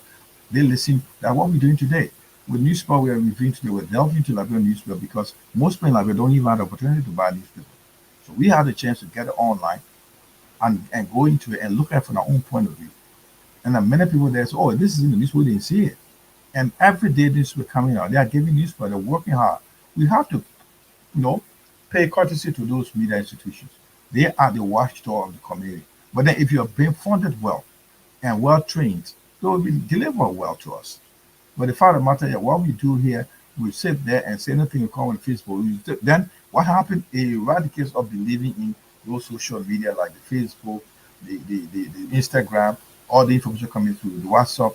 But once we got reliable system set up, media system set up, sponsored, they are not being interfered by the government. We all will have a reliable information coming to us. Like you said with the security network. Should be run by independent group that are able to protect every Liberian. But anyway, guys, let's move to this story. There's another story here that says, this is a sad story. Liberia students risk missing WAC as government defaults on payment. The education again in the news. So our students will not take WAC exam. Government has not paid. Government has not paid. Francis, where are we going? Look, Jim, look, I think it was a misstep on the WEA's administration to have this is for dealers though anyway. Come up with the payment, shifting the burden on the government of Liberia. I think it was politically motivated. It was a misstep. They shouldn't have done that. We will understand when the parents are under faced with some difficulty. The government can come in at a point in time to assist. But there's a burden on the government as well. It's embarrassing, because the implementer of this free. Can I get something straight? Get me straight here. I mean, I'm missing something. It wasn't acted into law. It was a WEA's project that you pay for your pocket for all WAC exams. We see. Is it a government project? Was it a government project, or was it something like? No. I don't know. Pay for every. I mean, the WAC exam fees for Liberia high school students. Is it something? I don't know. I don't know it was acted into law, but I think the trend that was taken by the past administration was basically politically motivated, because we are not a social or welfare state in a sense, and education at a certain level it's a little bit all right for everybody, but at this level where government takes responsibility of paying the YS fee for non-graders, 12th graders, and then we complain about the envelope, the budget has been so is recurrent on salaries. These are all constraints on the government. I think before then the parents. They used to pay wire fees, and I understand the economic and social implication of alleviating the burden from the parents, but there are parents that can't afford. That parents can't afford the minister's children. It should be your blanket. But just to make this is my point is I think it's unnecessary. It's an additional burden on the government. The government has to take the initiative now, the responsibility to pay for this, and can say, hey, moving forward, we'll not be able to do this. We cannot do things based on politics. And going to be, just for voters. We claim to be educated. We claim to have economists. We have to have social scientists in the country. Why will you take up such a position? I think it's unfair. Francis, let me ask you a question. In Sweden, the children that go to primary school in Sweden, do they pay, or is it state-funded thing? To high school is state-funded. To university is state-funded. From kindergarten to high school, it's state-funded. University as well, state-funded. So, will you say in Sweden that is a welfare state? It is. It is a welfare state. So, why is it that cannot be practiced in Liberia? It cannot be practiced in Liberia because we do not have the financial means, the capabilities. We do not have the structure into place to regulate these kind of things. In Sweden, it's a blanket stuff, but at the end of the day, I went to school free. If I want to have a 20 master's degree, once you become a Swedish citizen, you can go to school free, depending. But so, if you want to take, I don't want to say this to you. If you want to have some sort of a stipend along the way, you have to pay. I'm saying in the nutshell that look, the people have the structure. They have been going on for years. They do not have experience budget shortfall. They do not experience all the kind of things we experience in Liberia. You understand? So, the reason why I asked that question, Paul, why you go? Let me get the background information to this. I know, Paul, Sarah, let me give you how much Liberia owe. So, Paul, those who follow us. Paul, Sarah, I'll give you the chance to explain. Let me give you the background to this story. Liberian student risk missing why as government defaults on payment. If you just join all this on the story, but it's something we want to discuss. There's a newspaper. This came from the Daily newspaper. This is today's story. It says the head of the West African Council has disclosed that Liberian students are risk missing the 2024 exam if the country fails to pay its debts. So it's a debt accrue, yeah? So if Liberia does not meet her obligation, it is possible that the candidates of Liberia will not be able to take the test in 2024. That's a Daily Moto, White Liberia Executive Director said. We had an interview on OKFM. Look at what he said, how much you owe. You're listening, gentlemen. According to him, Liberia owes $5.5 million US as contribution to WIFE. And the country does not settle the payment. Canada might be allowed to sit exam. All countries are members of WIFE are obligated to make contribution to the council annually as determined by the body.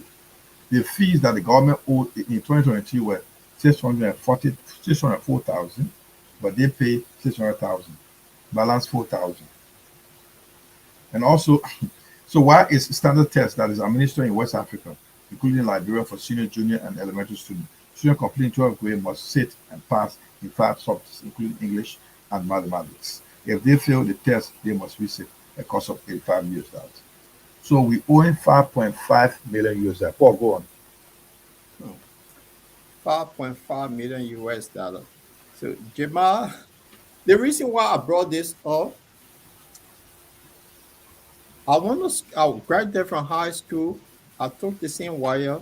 My parents did not pay a dime for me to sit wire. It was the government of Liberia responsibility to educate their people.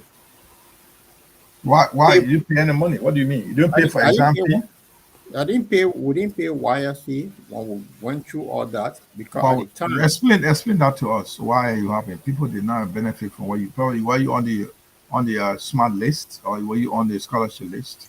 no, we're not on scholarship list. At the time, we if you register into government school, you only buy your uniform and your notebooks, and you were admitted into that institution. You needed to study and pass. When it comes to West African Examination Council, it was taken care of by the government of Liberia because some of us parents were not employed. So why am I saying this? If you listen to the president inaugural speech, it's something that he did mention.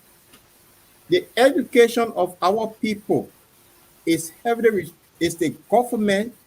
Government is by the people for the people. That's why taxpayers are quite important. I asked Francis that question deliberately. Why is it that in Sweden, from elementary school to high school is free? Our neighboring country, Guinea, Sierra Leone, Ghana, and other places in the region, especially Sierra Leone, all Sierra Leonean kids go to school. They get free quality education up to how they call it, secondary school level, free. We are no different from that. The government of a country is responsible to educate their citizens. It have nothing to do with welfare state. This is in Liberia. They use the wire thing for them to get into power. They will say, "Oh, I pay this person wire fee." It's political motivated thing that they use, but it's the responsibility of the government to educate its citizens, especially the future generation that will lead the country. The country Liberia, where you have over 6 million people that have huge unemployment, the government does not create the means of creating private sector for jobs for people to be employed. It's their responsibility to educate their citizens. That have nothing to do, they have nothing to do with welfare state. We'll put somebody in office less than 3 months, they can be a mansion. But that mansion could educate thousands of students. The Right. country is just Paul, corrupt. yeah. These are measures they need to put in place. Thank you. But now, while we're speaking now from our very heart, it's good that we speak of these things. But then the question comes to, I think I agree with Francis and you've been saying, like, it put the state in the country in a bad situation where our students may not even take the national exam because we not make our financial commitments. Now, the head of the education committee, who is Nathaniel McGay, with the newly appointed Minister of Education, is right. The boy is in a court right now. What can they do for our students not to avoid or not to miss this opportunity, this 2024 exam? So I hope they can take on this case to look into it because 5.5 million, the government is crying. I mean, there's another corruption saga going on. This is going on. The minister is just taking office as a minister. Jaso Jala is Sagbe, I think. Jaso Jala Sagbe, that's her name. New appointed Minister of Education. In the Senate, we have Nathaniel Maggie as head of the Education Committee. Now, the issue is $5.5 million needs to be paid to West African Examination Council for our Liberian students to sit the elementary, junior high, and high school exams. So do we see a way out of this? That's the question I'm asking, gentlemen. We're not going to how do we see a way out of this, guys? That's Jamel, I just want to say something. It's not trying to counter what my friend and brother said. The thing is that, look, when you graduate from high school, I guess, was before the war. And the state of Liberian economy was very good, and the payment of wire fees was not a blanket policy, so to speak. That people who went to private school, I went to Simago Catholic School, I went to Memorial College, graduated before the war, and my parents paid my wire fees. But this administration took it. I mean, the last administration, it was a blanket approach. Private, state institution, government institution, private institutions, the government said would pay your wire fees. And there are a lot of things that's undermining the whole process, that have underlying effect. Uh, the private schools and the government schools, uh, they've been a tuition fee or free institution. But look, the schools administration themselves, they put extra burden on the press on the parents. That's how the Ministry of Information should come in. You have a lot of ridiculous charges for different activities, fees for this, for even going camping for wire. Yeah. Sorry, Let me. yeah. The government will pay. The government has to pay some responsibility. That's the point I'm looking for now. I understand your point. I mean, you're making your points are very clear. Thanks for making that clarification here. Yeah. The question here, the children that are supposed to take the national exam 2024 is the issue right now. That's the point we're looking at. How do we? Yeah, you made it. That's fine. I mean, you pay your parent well. Paul just mentioned he couldn't afford the time. Government took responsibility for his fees. Your parent well off. Lucky you pay for it. You are in public school. Well, what I'm saying here, look, now, man, going forward, the government has to take the responsibility to pay the school fees. I mean, the wire fees. But come 2024 or 2023 or 2025, government should have a line of demarcation. Though those in the private in public schools, we will take responsibility. Those in private schools, they take the parents take responsibility to pay the fees. Even the UK. So are you saying that the government should not support those in private schools? The government gives subsidies to private schools. Yeah, but that should also include paying the wire fee for the students. The government gave you subsidies. Yeah, but the government should go to the level of helping. I mean, I agree with you. I'm understanding your point. I mean, you got a right to make a case. We are looking at the constraints and financial constraint the body on the government. The government is struggling to even raise its revenue. Okay. You are suggesting the government should not pay wire fees for private schools students. That's what you're saying. If you can afford to send your children to private school, why can't you afford to pay the wire fees? Okay. Wire fee is just a minute portion of the school fees. Let me say something here. With the Liberian educational system, they have to take a radical approach on the education system. The Nigerians did that in 1976 when they came up with a policy, all Nigeria will be educated free. Madam Bio in Sierra Leone, similar thing that he did recent time too, that all Sierra Leonean up to primary school is free. Whether you go to private, if you go to a private institution, that's fine. But the wire fee is free. That is, the government should take it as their priority because you're preparing the nation for the future. It's no good. Every country does that. I think in Guinea, they even give students incentive for doing that. This is where we need to take a radical approach on the educational system. Can I say something to Paul? Paul, you made a point clear. Can I ask something here to you, gentlemen? Why is there too much? Is there too proliferation of private schools in Liberia? Is it because the government system is not good, or because people just want to pay for private school? That's the question I'm asking. Yeah, I can take it I can look at it from two dimensions. It's two-dimensional. Why is it that too many private schools in Liberia, and they're even turning it back to the government schools? If the government schools were well equipped, to well-paid teachers. We see in Europe, right? I'm just giving the labor premises here. We see in Europe where you hardly see private schools in this country. They're all run by the government, subsidized schools. Even their private schools have been heavily subsidized by the government, where they run it on the name of somebody. Yeah. Your children go to school free. But why in Liberia we got too many private schools and less government schools? Government schools are well not are poorly equipped, teachers well qualified but they're not paid. And you said something, the people are putting constraints on the families. That turned to teachers making these readers, asking for these funds to make their living because they can pay. So you're saying to me that they shouldn't help private schools with subsidy, help their schools pay their exams, national exam, because they can afford to pay the fees. But they're taking their children from public school because the public school is not good enough. Do you agree with that?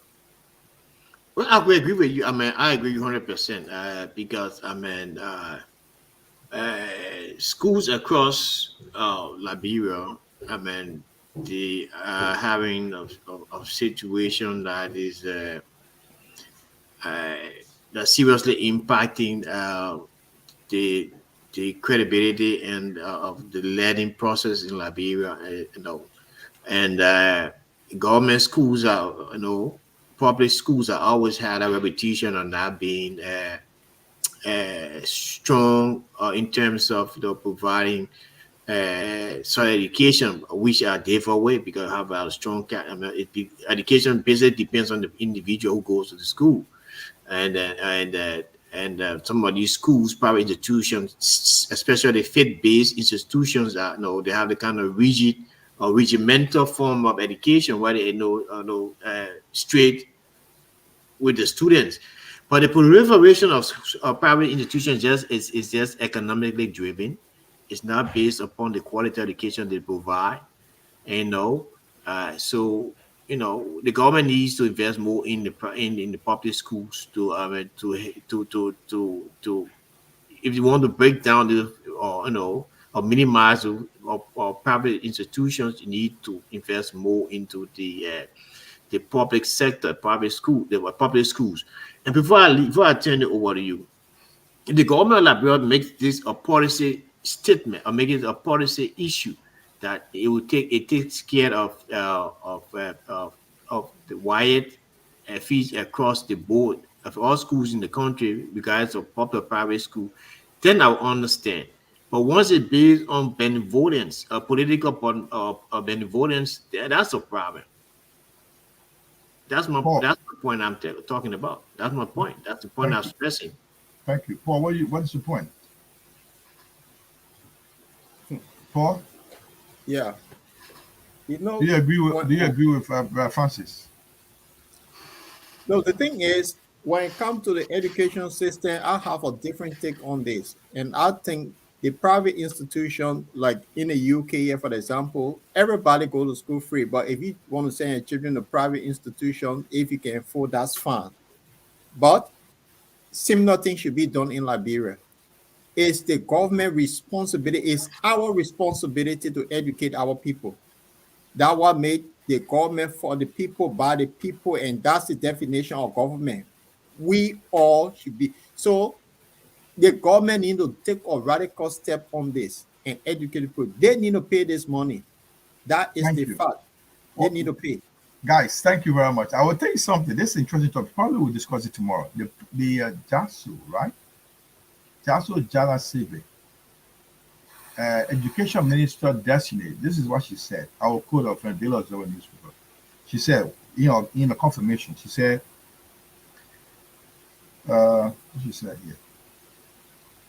I support tuition-free policy. Yeah. The education industry is accompanied by higher, enthusiastic, and respectable followers, promise to help revitalize the education sector through the provision of necessary incentives, including attractive salary, to commensurate with qualifications. Dr. Jasu Male Jala told senators that she would support the TVET, Technical Vocational Education Training System. She, however, decried the inadequacy in learning materials, especially in schools in Leeward counties. She hoped for an increment by at least 20% in the budgetary allotment for education. Yeah. So she's asking for free education, qualified teachers. Do you see any hope for this, guys? Anyway, Let's put that to a whole. We'll discuss it let's tomorrow. put this Liberian education is a place to debate, because I remember in honor of one of the years of Ellen Justice Ali leadership, there was you all know that there was a Universal Liberia entrance administered. Nobody passed. It was all one news. Do you know that? We'll bring that tomorrow, and we'll bring the story tomorrow, newspaper story tomorrow. So let's transition to. We've got a lot to discuss here. Let's run this. We've got not much of time. Let me put this through, guys. This is from the this is from the Front Page Africa. Seeking the truth. The issue of, I think, Mr. Mensah, one time I asked you about the funds, how much the left in the budget. You say about 440 million. You were right. That was left in the budget. But then the incoming leadership is questioning it, that it's not true. It's 20.5 million. Now, who is telling the truth? Look, General, today it was a circus at the House of Legislature, the Special House of Representatives, lower house. The governor of the central bank was cited to appear before the honorable body to give an accurate account of the balance of what was there. Is it whether it was 40 million or 20 million, 20.5 million, as claimed by the former president and the current president. The governor of the central bank, he had, I think, the 6-page paper, 6 pages or whatever, and he read a lot of tapata that was not related to the question asked him. After 3 hours, I guess, I mean, it went into there was counterclaims on the floor from the CDC group, the CDC lawmakers there, trying to, I think, to prevent him from saying what he had, what the Unity Party people were, pushing him forward. I mean, he was under a lot of stress, a lot of duress at the point at the time. So he only, at the end of the day, after the bigger back and forth, he told the body that he did not present that document to the president. It was Minister Samuel Twe. They asked him what was the rate at the time, because he was trying to combine the US dollar and the Liberian component, the Liberian dollar. What was the conversion? The rate. He said he did not know. It was. I mean, so the whole thing was a circus, and I don't think we're going to get down to it. He's going to appear to the Senate tomorrow or day after, or sometime next week. I mean, I don't know how, because how he going to come about to say that, because they pressure him from all sides. And he just kept going. Everything was just going around. I mean, so I don't think we will ever know. It's just gonna be the same old thing that happened in the past administration. You say, I say, you left this, I left this. So I mean, I don't know who's speaking the truth. I mean, I cannot say this one. I don't want to waste my time on it, because it's definitely gonna be like that. Can I ask you something? This is something like quite interesting. I mean, the good thing about it, we on this platform we've been here for years on this platform. It also help us Liberian here to talk about it. A lot of things stuff being swept under carpet over the years. And we're waiting for the other report from the inauguration committee. That's one. And we also be expect that how much you just said, it was their brouhaha about how much left in the consolidated account of the CBL, that's the Central Bank of Liberia. We don't know how much was left. They called the CBL chief to come and answer questions. The real government said they left 40 million into the consolidated account of the government. Now, according to report, they said they only received the incoming leadership under President the Baka Kun leadership said they received 20.5 million. Now the question is, come and clarify. That would not take 2 hours to explain. But he said eventually that he did not present that document to the president, the outgoing president. So who did? This is Samuel Twe. But then the question is does he confirm how much left there? That's the question. Now, well, tomorrow I know you don't. Huh? Did he? No, he only talked about the Liberian billion dollar No, but and the he two told said in the basically, sorry, Mr. Mensa, I'm going to find out here for the benefit of our listening of viewers. He said that 20. What I followed the story says that they are confusing the Liberian currency with that of the US currency. Two currencies put together came out to 40 billion or 40 million.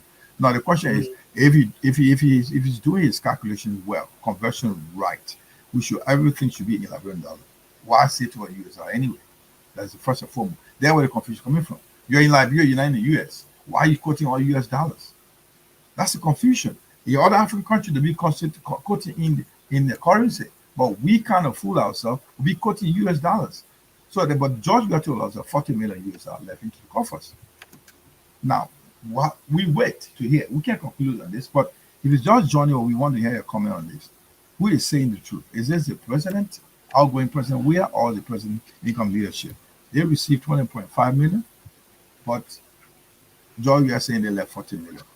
So, guys, we'll leave this, and because it's a continuous story on this one, probably before the end of the week, next week we'll take on this. Since the CBL chief is appearing before the Senate, continuously before the Senate, we'll get a final say on this. So, because of time factor, if you mind, can we transition to a different front page story? So, Jamal, may I suggest, after, because of time, the other topic tomorrow we can continue. So after the other this page that you're going to display, we'll continue tomorrow with the other topic. Okay, that will be fine because there are 2 minutes story to discuss. So tomorrow got a lot to do. So Paul, the issue that you were looking for, we had a video to run tonight. No, we'll run that video tomorrow. Right. Okay. The last page I'll bring, gentlemen, the appointed minister, this near point for justice. Say a question. You say in the news. Copa Cra. I want you to tell me this story here. You talked about it yesterday on the show. That he said there was a 58,000 plus a month you owe some company you need to pay. But now it came back in the story. Let's have this as our last portion to talk about. Yeah. So we have a few minutes to run the story. If you just join, we want to wrap up here, but this will be our last story, so we can wrap up and see you tomorrow. But anyway, Councillor Cross says he pays back the money. So is he confirming that he took the money?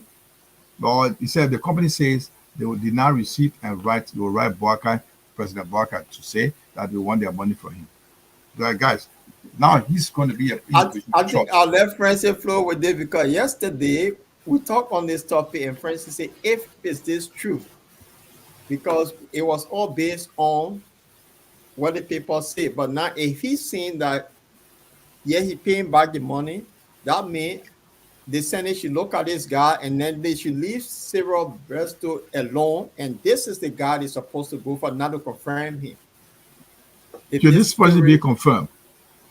No, not yet. No, yeah. Should he be confirmed? In fact, it's not even confirmed yet. He's the minister It of the shouldn't be confirmed if he appeared in front of the Senate with this sort of allegation behind him. He's not even he's not the president, minister of destiny yet either. There's an issue of a destiny appointment. Yeah. Oh, my point is, I mean, you guys say it shouldn't be confirmed. Was the money stolen? He just borrowed money. If people But he borrow denied money, before. He denied. if people borrow money and they cannot pay, they have the legal instruments to use to go out there to get to repay their money.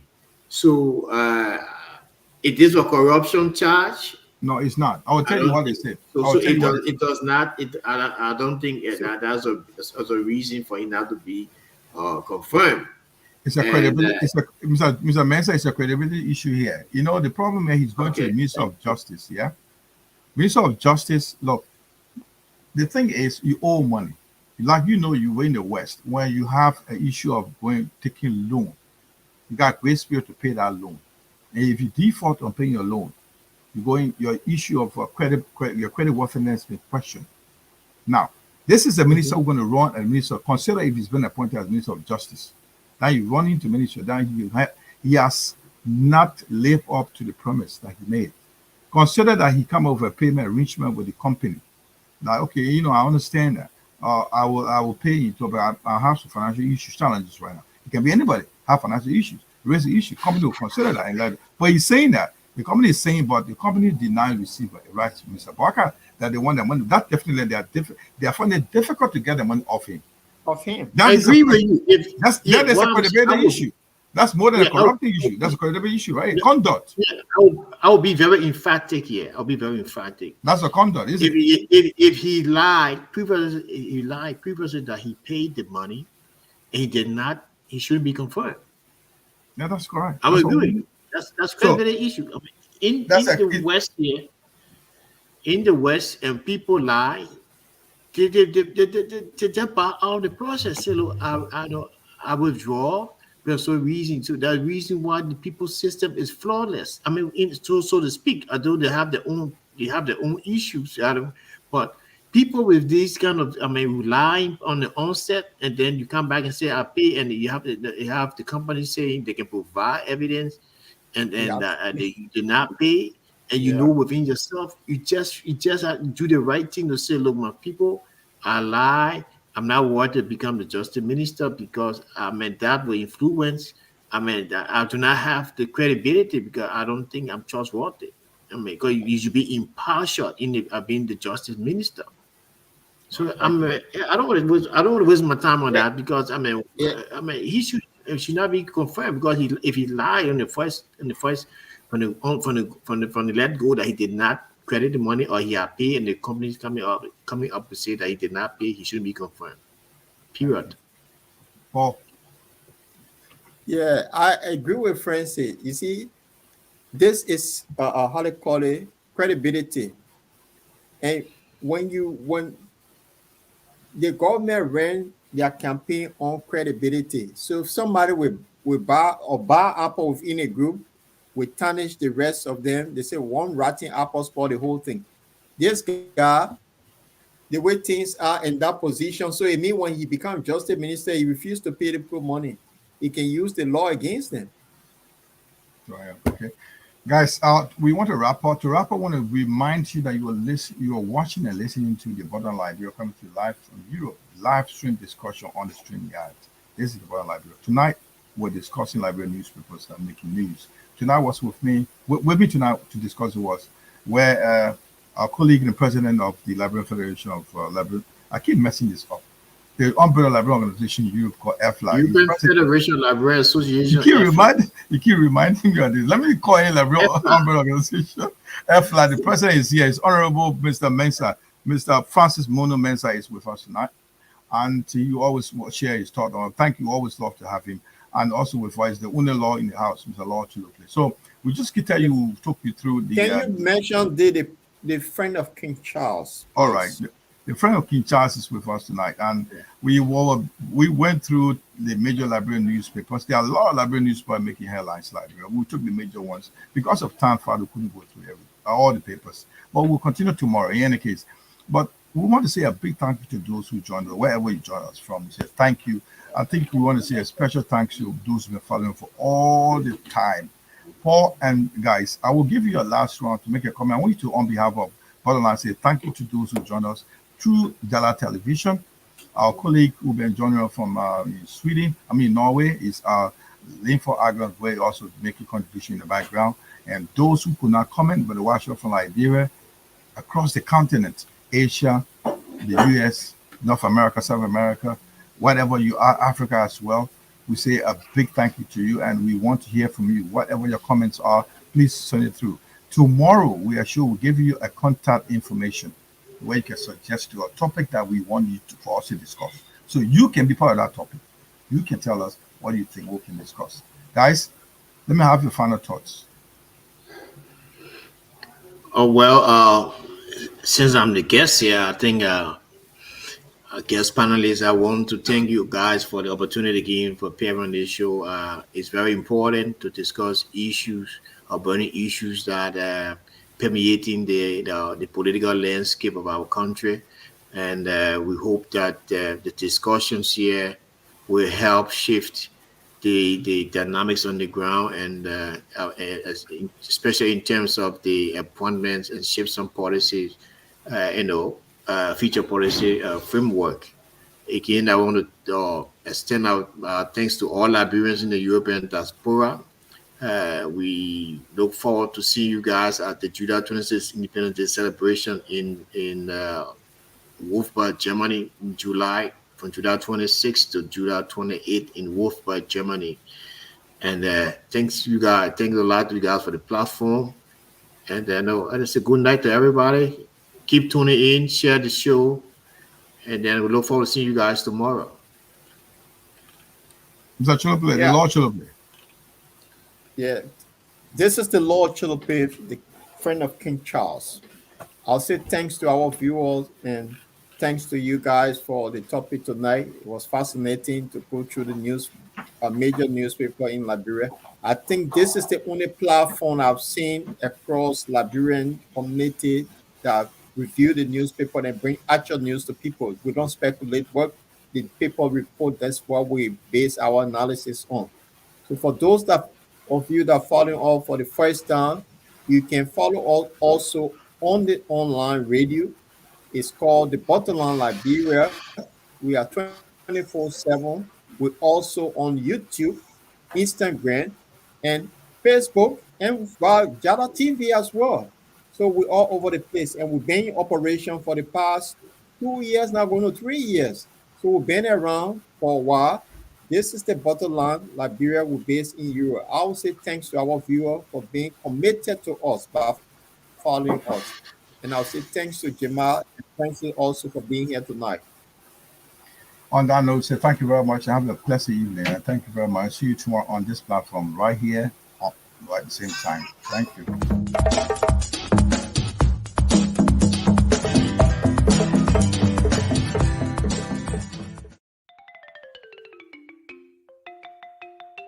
You are welcome to the Bottom Line Liberia.